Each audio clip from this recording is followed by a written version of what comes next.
اللہم صلی علی محمد و آل محمد وعجل فرجہم اجمعین۔ ان اللہ و ملائکتہ یصلون علی النبی یا ایھا الذین آمنوا صلوا علیہ وسلموا تسلیما۔ اللہم صلی علی محمد و آل محمد وعجل فرجہم اجمعین۔ حسین منی و انا من الحسین، حسین مجھ سے ہے اور میں حسین سے ہوں۔ چہلم ہم کیوں مناتے ہیں؟ چہلم چاہے کوئی بھی اس دنیا میں انتقال کر جاتا ہے، ہم اس کا سوگ مناتے ہیں، اس کا سوئم کرتے ہیں، تسمہ کرتے ہیں، چہلم کرتے ہیں، اور اس لیے کرتے ہیں کہ جس کا بھی رشتہ دار عزیز اس دنیا سے گیا ہے، ہم اس کو تسلی دے سکیں، اس کے غم میں برابر کے شریک ہو سکیں۔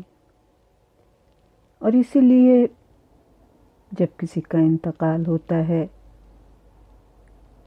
تو یہ کہا جاتا ہے کہ مسجد میں اعلان کر دیا جائے تاکہ جو دور و نزدیک کے لوگ ہیں ان کو خبر ہو جائے، اور جنازے میں شرکت کی بہت فضیلت بھی ہے۔ اور پھر جب کوئی لوگ رہ جاتے ہیں تو انہیں اطلاع دی جاتی ہے۔ اس طرح سے چہلم تک نزدیک دور دیس پردیس کے لوگوں کو خبر ہو جاتی ہے، اور لوگ چہلم پر آ کر شرکت کرتے ہیں۔ جن کا بھی عزیز اس دنیا سے گیا ہوتا ہے اس کو تسلی دیتے ہیں، اور یتیم کے سر پہ ہاتھ رکھتے ہیں اور اس کے مغفرت کی دعائیں کرتے ہیں۔ لیکن کائنات میں کوئی اتنا مظلوم نہ تھا، کوئی اتنا غریب نہ تھا جتنا میرا مولا حسین ہے۔ اکثر ہم سے سوال کیا جاتا ہے کہ ہم چہلم صرف امام حسین کا کیوں مناتے ہیں؟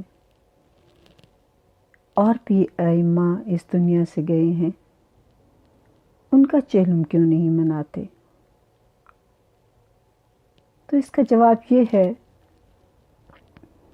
کہ ہر امام کا وارث موجود تھا، اس کے ہاتھ کھلے تھے، اور وہ آزاد تھے۔ انہوں نے غسل و کفن بھی کیا، اور ان کا جنازہ اٹھانے کے لیے ان کا وارث بھی موجود تھا، اور ان کے محب بھی ان کے پاس موجود تھے۔ لیکن حسین مولا کے وارث کے ہاتھوں میں ہتھکڑیاں تھیں، پیروں میں بیڑیاں تھیں، گلے میں طوق خاردار تھا، بہنوں کے ہاتھ پسِ گردن بندھے تھے، اور جب کوئی روتا تھا تو اس کو تماچے مارے جاتے تھے۔ کسی کا بھی اتنی بے دردی سے کسی کو شہید نہیں کیا گیا۔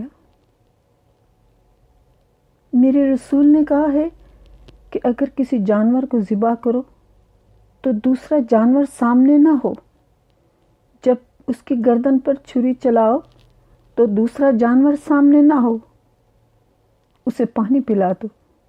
لیکن حسین اتنے مظلوم تھے کہ آپ نے آخری وقت میں اپنے ہی قاتل سے، شمر سے کہا مجھے 2 گھونٹ پانی دے دے، اور شمر نے پانی نہیں دیا تھا، اور آپ کی بہنیں لیثہ نبیہ پہ کھڑی فریاد کرتی رہی تھی، اے شمر نہ مار میرے بھائی کو، میرا بھائی پیاسا ہے، میری ماں نے چکیاں پیس پیس کر پالا ہے۔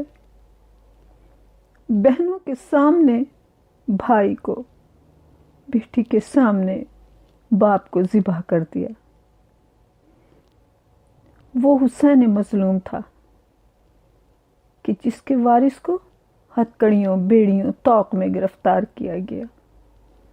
کہ جب 11 محرم کو میرے مولا سید سجاد نے بابا کے جنازے کی یہ حالت دیکھی تو ایسا لگتا تھا جیسے جان جسم سے نکل جائے گی۔ تو میری بی بی زینب نے بیٹے کی اس حالت کو دیکھتے ہوئے اپنے آپ کو ناقے کے پشت سے زمین پر گرا دیا تھا تاکہ میرے بھتیجے کی توجہ میری طرف ہو جائے۔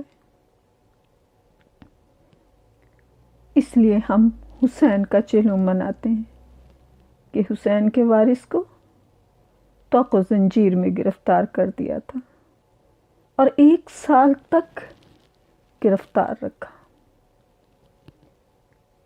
اور پھر اس زندان میں قید رکھا کہ جہاں رات کو اوس پڑتی تھی، اور کبھی سیاہ راتیں ہوتی تھیں کہ بی بی سکینہ تڑپ جاتی تھی اور کہتی تھی کیسا اندھیرا ہے پھپھی، میرا دم گھٹتا ہے۔ جب میری بی بی سکینہ کا اس زندان میں انتقال ہو گیا تو شام کے لوگوں میں ایک شور تھا کہ یزید نے ان بیویوں کو کیوں قید کیا ہوا ہے، انہیں آزاد کیوں نہیں کرتا، اور خود بھی جب سوتا تھا تو ایسا لگتا تھا کہ برقعے میں ایک بی بی آئی ہیں اور رو رو کے کہتی ہیں اے یزید، میرے حسین نے تیرا کیا بگاڑا تھا، اور اس نے اپنے محل میں سر حسین کو لٹکایا ہوا تھا۔ ایک دن ہند سوئی ہے، بہت بے قرار تھی، خواب میں دیکھتی ہے کہ جیسے آسمان کے دروازے کھلے ہیں اور ایک بادل سا ہے، اس میں سے چند ہستیاں اتری ہیں اور روشنی ہی روشنی ہو گئی ہے جہاں پر سر حسین ہے، اور ایک بہت خوبصورت چہرے والے ہستی آگے بڑھی اور انہوں نے سر حسین گود میں لیا، لبوں کے بوسے لینے شروع کر دیے اور کہا میرے لال، تجھے یزید نے پیاسا شہید کروا دیا، اے میرے لال، اس قوم نے تیرے متعلق کچھ نہ سوچا، تجھے پیاسا شہید کر دیا میرے لال حسین، اور دیکھ کہ تیرے بابا علی بھی آئے ہیں، یہ دیکھ تیرا بھائی حسن بھی آیا ہے، یہ دیکھ جناب حمزہ بھی آئے ہیں۔ ایک ایک کا تعارف کرواتے جاتے تھے اور روتے جاتے تھے، اور پھر ہند کی طرف دیکھ کے کہا میرے لال نے یزید کا کیا بگاڑا تھا،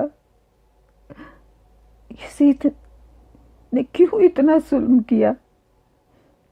ہند ایک دم گھبرا کے اٹھی، سر حسین سے ویسی روشنی نمودار ہو رہی تھی۔ یزید کو دیکھا، یزید نظر نہیں آیا، ڈھونڈتی ہوئی آگے بڑھی تو ایک تاریک جگہ پہ یزید بیٹھا تھا اور اپنے سر پہ ہاتھ مار مار کے کہہ رہا تھا میں نے یہ کیا کر دیا ہے، میں نے حسین کو کیوں شہید کروا دیا۔ ہند نے وہی سوال یزید سے کیا، اے یزید، میرے مولا حسین نے تیرا کیا بگاڑا تھا۔ صبح ہوئی، یزید سارا دن پریشان رہا، بار بار سوچتا رہا۔ جب آدھی رات ہوئی، کب وقت تھا، زندان میں سکینہ کے جانے کے بعد سے تو بالکل سناٹا تھا، ہر بیوی خاموش تھی، اس لیے کہ کوئی بھی یاد کرتی تھی تو سب سے پہلے سکینہ یاد آتی تھی۔ زندان میں ایک سناٹا، ایک ویرانی تھی۔ جناب سید سجاد زنجیروں پہ سر رکھ کے یہی سوچتے رہتے تھے سکینہ، تو کیسے کبھی اس پھوپھی کے پاس جاتی تھی، کبھی اس بہن کے پاس جاتی تھی، لیکن کبھی تو نے اپنے دکھ نہ بتائے۔ بی بی رباب کو نیند ہی نہیں آتی تھی۔ اس بے قراری اور بے چینی میں بیبیاں اور میرے مولا سجاد تھے کہ سپاہی نے آ کے میرے مولا سجاد کی زنجیر ہلائی۔ میرے مولا نے اپنی خون روتی ہوئی آنکھوں سے دیکھا، اب کیا چاہیے؟ کہا تجھے یزید نے بلایا ہے۔ جب یہ سوال اس وقت سنا تو میری بی بی زینب تڑپ گئی اور کہا سجاد میں تیرے ساتھ جاؤں گی۔ کہا پھوپھی اماں آپ انتظار کیجئے، یزید میرا کچھ نہیں بگاڑ سکتا۔ آپ تشریف لے گئے، لیکن آج دربار کا رنگ ہی بدلا ہوا تھا۔ اس طرح سے بدتمیزی سے یزید پیش آتا تھا، آج فوراً ہی اپنے پاس کھڑے سپاہی سے کہتا ہے کہ سید سجاد آئے ہیں، انہیں کرسی دی جائے۔ جناب سید سجاد بیٹھ گئے اور کہا کہ یزید کیا چاہتا ہے؟ کہا کہ میں تمہاری زنجیریں اتارنا چاہتا ہوں۔ میں نے لوہار کو حداد کو بلایا ہے، تمہاری زنجیریں اتار دے۔ میرے مولا خاموشی سے بیٹھے تھے۔ آپ کے جسم میں، گوشت میں اتنی گرمی، اتنا زخم کر دیے تھے انہوں نے گرمی کی وجہ سے، تپتی ہوئی زنجیروں نے اور بیڑیوں نے، کہ جب حداد نزدیک آیا اور اس نے سب سے پہلے پاؤں کی بیڑیاں کاٹنی چاہیں تو وہ ڈر کے پیچھے ہٹ گیا اور کہنے لگا یزید میں کیسے ان بیڑیوں کو کاٹوں، اس لیے کہ یہ لوہے کی بیڑیاں گوشت کے اندر پیوست ہو چکی ہیں، میں جب انہیں کاٹتا ہوں ساتھ گوشت کٹتا ہے۔ حداد بھی رو رہا تھا، میرے مولا خاموش بیٹھے تھے۔ بہت مشکل سے اس نے ہتکڑیاں کاٹی، بیڑیاں کاٹی، گلے نے جو توق خاردار تھا اس نے زخم کر دیے تھے گردن میں۔ میرے مولا کے توق خاردار کٹا، ہتکڑیاں کٹ گئیں، لیکن جسم سے خون جاری تھا۔ میرے مولا نے یزید سے کہا مجھے ایک شال دے دے، میں اپنی گردن کے گرد لپیٹ لوں، ایک کپڑا ایسا دے دے، یہ جو ہم کہتے ہیں کہ ہم شال عزا پہنتے ہیں، یہ میرے سید سجاد کی سنت ہے، اس لیے کہ آپ کی گردن سے بے تحاشا خون جاری تھا۔ آپ نے کہا میری پھوپھی دیکھے گی تو پریشان ہو جائے گی۔ آپ نے اس شال کو اپنی گردن کے گرد لپیٹ لیا کہ پھوپھی ان زخموں کو نہ دیکھے۔ اور پھر یزید نے کہا کہ میں چاہتا ہوں کہ آپ واپس مدینے چلے جائیں، میں نے آپ کو آزاد کیا، آپ کی کوئی خواہش ہے تو بتا دیں۔ اور میرے مولا نے یزید کے چہرے پہ نظر ڈال کے کہا ہماری خواہشیں سب ختم ہے یزید، اب اس قافلے کی قافلہ سالار 10 محرم وقت عصر سے میری پھوپھی زینب ہے، میں اپنی پھوپھی زینب سے پوچھوں گا، وہ جو کہتی ہیں مجھے منظور ہے۔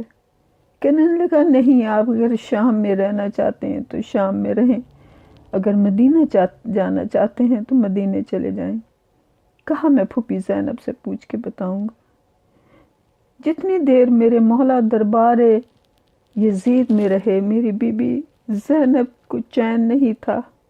آپ زندان میں کتنے چکر لگا چکی تھیں اور بار بار آسمان کی طرف دیکھ کے کہتی تھی بار الہ میرے پاس یہی حسین کی نشانی رہ گئی ہے، اسے بچا کے لے آنا۔